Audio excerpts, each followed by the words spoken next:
Je suis Amanda Oulegem, journaliste animateur à la radio Kanda et promoteur de la page Facebook Kanda Kibel.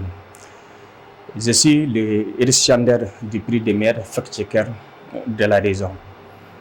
Et en effet, on a été formé par l'ONG CERS à travers son projet Tabale Kunkan pour lutter contre la désinformation et les messages de haine.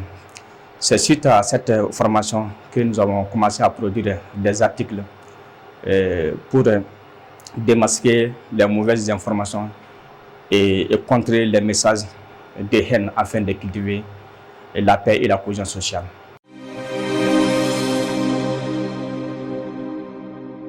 Bon, vous savez, la désinformation, ce n'est pas un nouveau phénomène.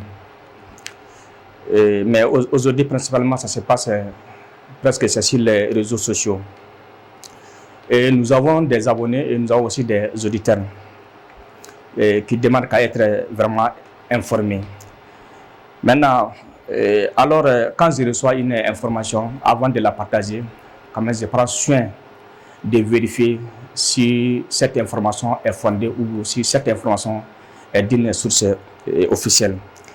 Tu sais, car de nos jours, aujourd'hui, il est presque impossible de mesurer la quantité de fausses informations divisées sur les réseaux sociaux, souvent pour induire délibérément les populations déjà victimes en conflit violent en Iran. La désinformation, je vais prendre un exemple parmi autant d'autres. La désinformation sur le vaccin à Covid-19 au Mali, qui a fait de nombreuses personnes qui n'ont pas été vaccinées, qui a entraîné une augmentation des taux de contamination des Maliens. Et donc, elle peut créer de la psychose chez les populations locales. Et elle peut aussi affecter les relations entre les communautés vivant en ensemble harmonieux.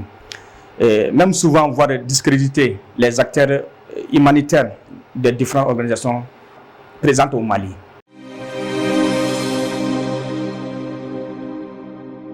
Bon, il est presque vraiment, tu sais, il est presque difficile d'arrêter la division des fausses informations qui se répandent plus rapidement et plus largement que les bonnes informations. Et par conséquent, il est vraiment crucial de lutter contre la désinformation en promouvant la transparence, l'éthique et la responsabilité des médias. Maintenant, tout en encourageant les populations locales à être critiques et à vérifier l'exactitude des informations avant de les partager.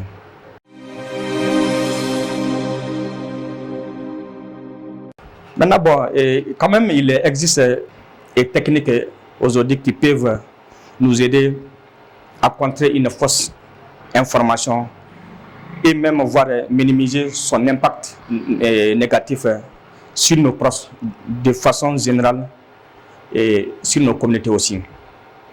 Maintenant, les astuces et techniques sont simples. Il suffit juste de vérifier la crédibilité de la source d'une information douteuse à travers des outils comme la recherche d'images inverse de Google. Bon, en fait, je vous remercie infiniment. Quant à moi, vraiment, c'est un sentiment de fierté et de satisfaction et surtout d'encouragement. J'ai été vraiment touché et ça m'encourage de continuer à faire ce travail d'information de façon professionnelle. Je remercie le gouverneur de la région, Sid Mohamed et El Bessir, et les partenaires CERS for Congram à travers son projet Tabale Kunkan et pour ce outil de travail qui a été mis à ma disposition. Et je leur assure que je ferai un bon usage. Je remercie tous ceux qui nous suivent à travers notre plateforme en ligne, que ce soit à travers la radio ou à travers les réseaux sociaux. C'est eux qui sont notre force. Mes remerciements également à l'endroit de mes autres confrères. Bon, je termine par ces mots. L'information est un droit, mais partager la bonne information avec nos communautés est un devoir pour tous les journalistes. Je vous remercie.